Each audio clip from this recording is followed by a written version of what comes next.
ওগো বধূমা, মা, ওরে হতভাগ্যে বেশকে আমাদের সবাইকে ছেড়ে চলে যাবে সাগরের জলে। হ্যাঁ মা, আমি সবাইকে ছেড়ে চলে যাব। তবে হ্যাঁ মা, আমি কথা দিতে পারি, আমি অবশ্য তোমার ছেলেকে জীবিত করে আবার চম্পকনগরে আসবো মা।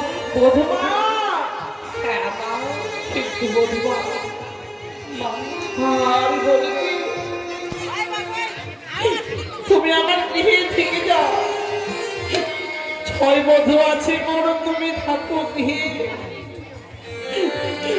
আর ওই বধূগুলোকে ভাসিয়ে নিয়ে সাগরে।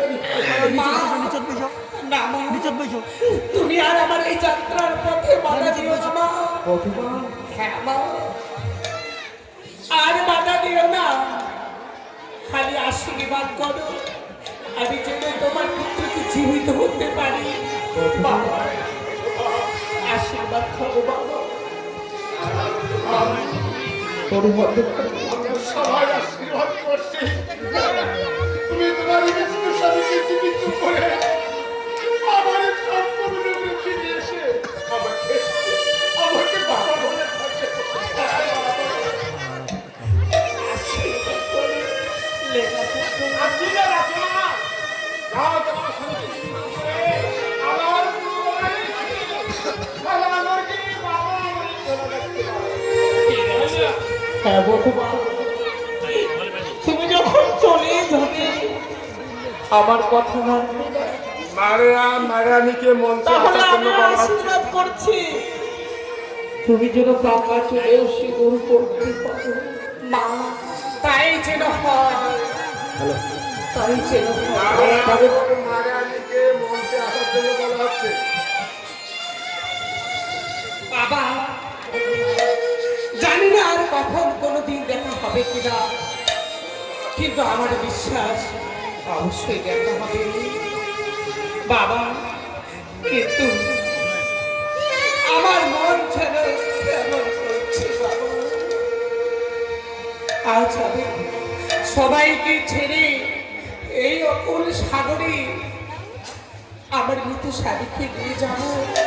বধূমা, সেখানে আমাকে দেখার মতো কেউ নেই, খালি শুধু তোমার আশীর্বাদ থাকে মা।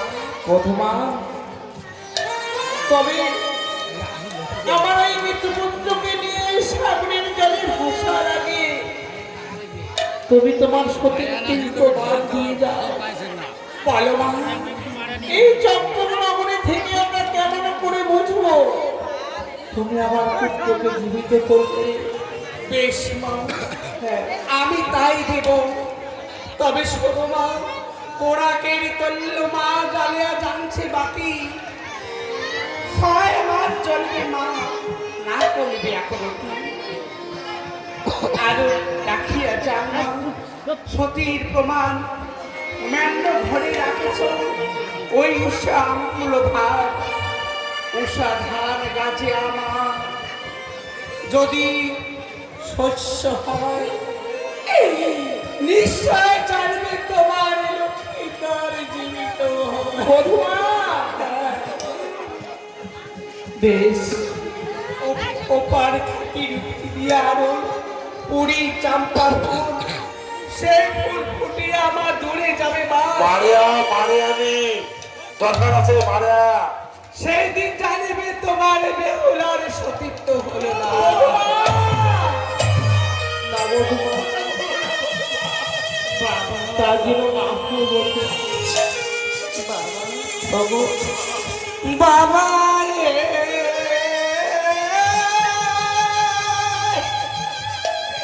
বুঝি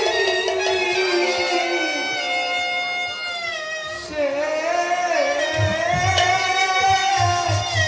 দেখা ওরে জনম মেরি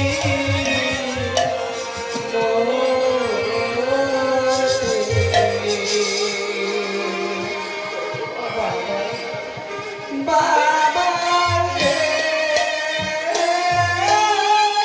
বুঝি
এমন করে বলিস